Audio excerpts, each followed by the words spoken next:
Tim Leary, years ago, it was something he used to say that never got quoted as much as turn on, tune in, drop out. But it seemed to me it was maybe better advice. And he used to say, find the others. Find the others. Well, if you're a gay kid in Fargo, North Dakota, if you're a mescaline enthusiast in Winnipeg, if you're a student of alchemy in Moose Jaw, community is pretty much out of reach for you. Or it was until the coming of the Internet. And the Internet introduces everybody, no matter how weird, no matter how marginalized, no matter how peculiar, to the fact that there are others like you. There are others like you. Find the others. Make common cause. Realize that it's the deals you cut and the friends you make that determine where you're going to be standing when the flash hits. I mean, that's just obvious. And you see, the cultural game is a game of uniformitarianism. Cultural myths are that we are all alike. We Americans, each created equal.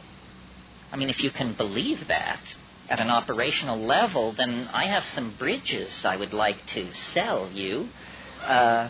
It's a necessary truth to do political business, but it is not the truth.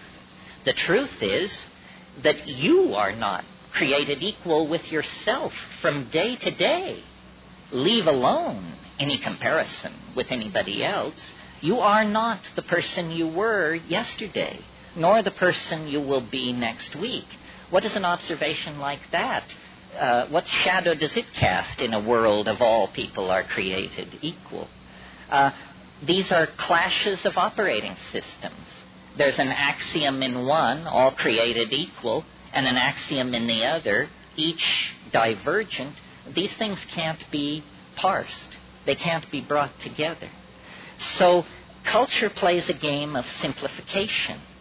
If you can make people think alike, they will buy alike, they will worship alike, and if, politics demands it, they will kill alike. So the uniformitarian agenda of culture is not an agenda friendly to you or to me or to any other individual. And if you start out from that point of view, you will soon realize that culture is not your friend. Now, this is not exactly PC to say, what with everybody running around recovering their Latvian roots and their Irishness and their this, their whatever. Culture is not your friend. If you define yourself as a member of a group, of any group, know that that is a gross simplification, and that everything about you that is interesting and unique is betrayed by defining yourself in that way. Most racism is practiced by people of the race that they are making racial judgments about. White people have far more racial opinions about white people than any other racial group, because that's where they spend their time. These gross simplifications betray humanity, betray uniqueness, make sane politics impossible. What we have to do is get back to the reality of the flesh, the reality of the individual identity. This is how we come packaged. A race, that's an abstraction.